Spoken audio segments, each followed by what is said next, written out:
Hey folks, this is Vince with Dad's Gaming Addiction, and once again we're going to play REDCON. So for those of you following along, you'll notice that this is a new screen, at least for me.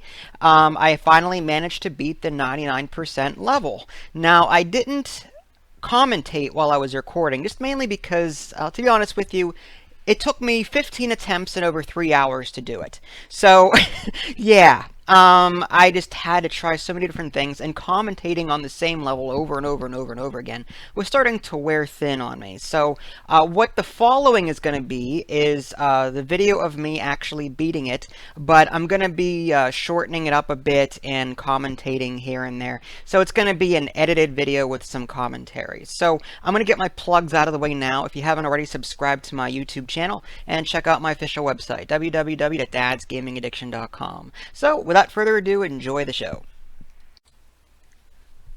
Okay, so what do we have going on here? Well, let me just quickly take you through my current setup. I've got a sniper turret in the far back left there. I've got a mortar cannon. I've got lasers.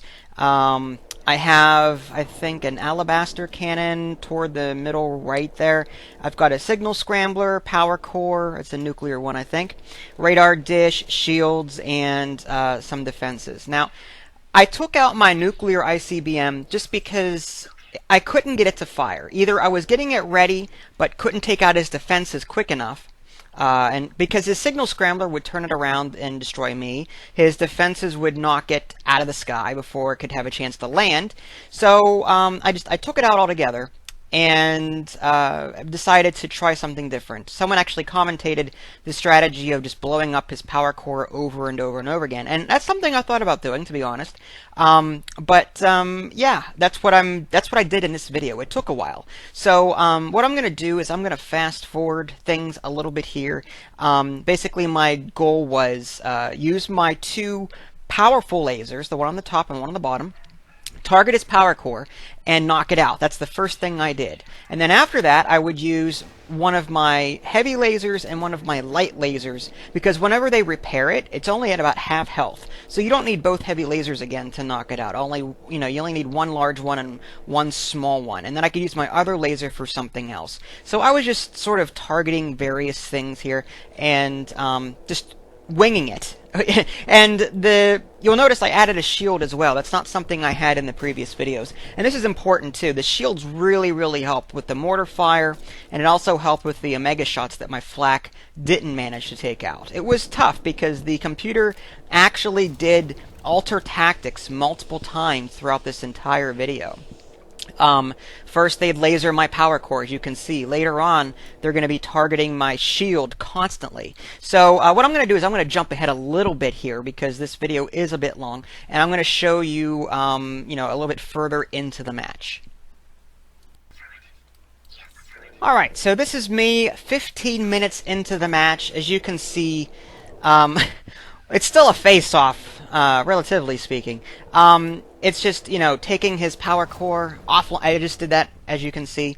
Taking his power core offline, that takes his mortars out. And this is important.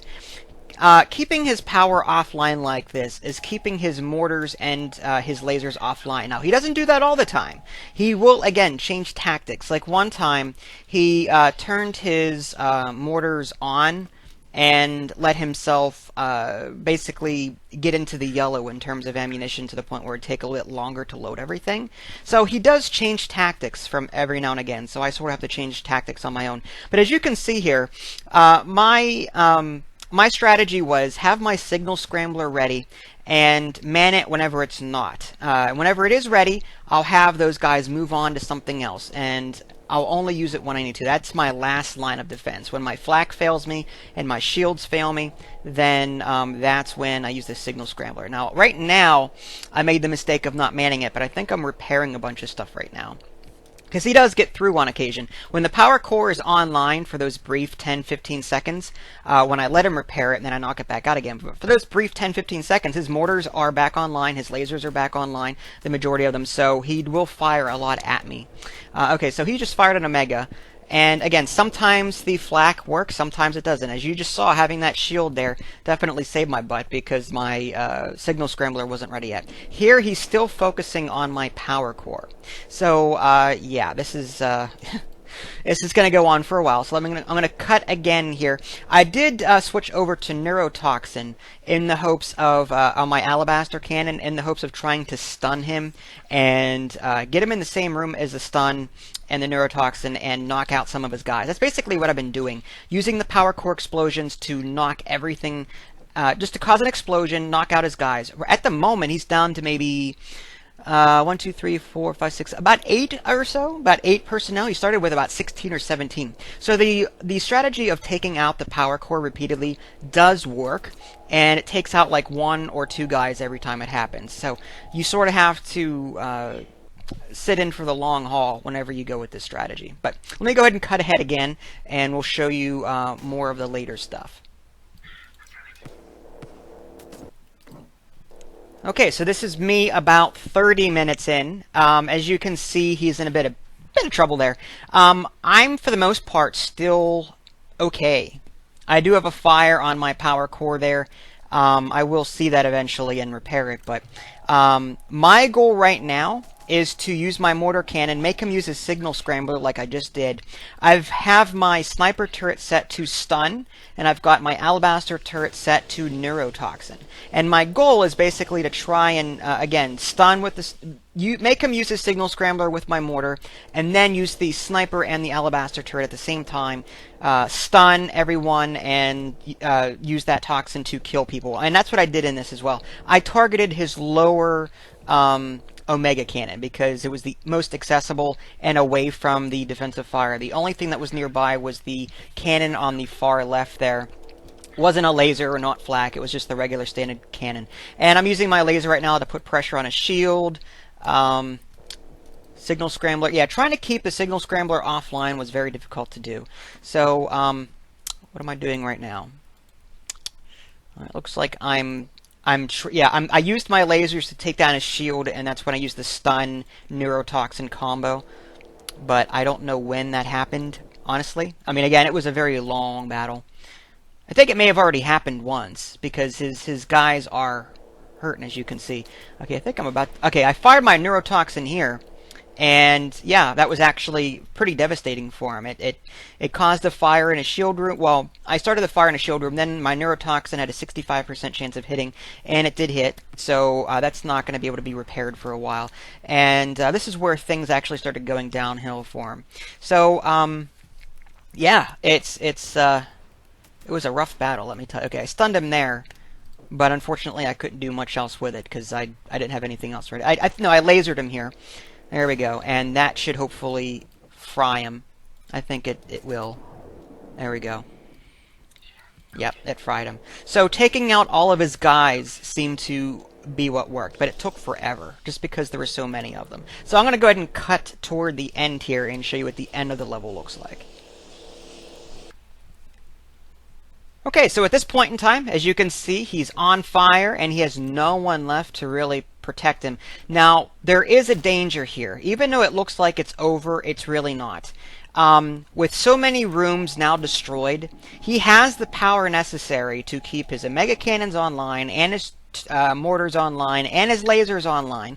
So now my goal becomes survive long enough to take these things out. So I started with his mortar cannons on the top there, and then I eventually got to his lasers, and then finally his Omega cannons. I wasn't too worried about the Omega cannons by themselves because, again, I had a shield, but those lasers kept knocking out my shield, as you see right here. He's targeting my shields, keeping my shields down, and allowing those Omega cannons to get through, assuming my flak misses, and assuming my signal scrambler isn't ready. So yeah, everything is now on fire, and fire does take a while to, okay, he missed there.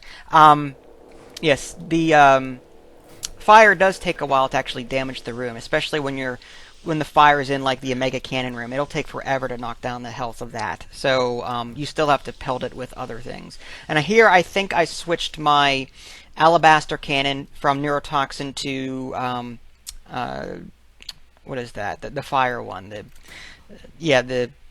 thing that causes the fire. Yeah, that's what I changed it to.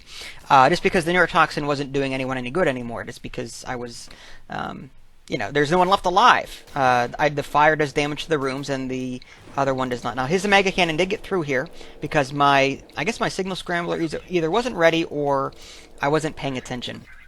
But luckily, it didn't do me too much damage. It knocked out one of my smaller lasers, but as you can see, he's got one little laser left, 2 Omega Cannons left, and basically that's all she wrote. After this, it's over. So let's go ahead and skip to the end where it blows up and the dialogue that follows. Okay, so this is the last Omega Cannon. And boom, mission accomplished. So, yeah, after this, I get 1,175 credits, got some experience for that. I got a new perk, soldiers gain 6% more health, and a new fortress, Fortress Rubicon, the die is cast. So, yeah, oh, and a new medal, of course. You've won 100 battles in the Crux campaign, but it's not over yet, folks. It's not over yet. This guy turns into a douchebag and does something unexpected. So I'm just going to leave that here. Again, if you guys haven't already, subscribe to my YouTube channel and check out my official website, www.dadsgamingaddiction.com. This is Vince. Thanks for watching, and I'll catch you next time.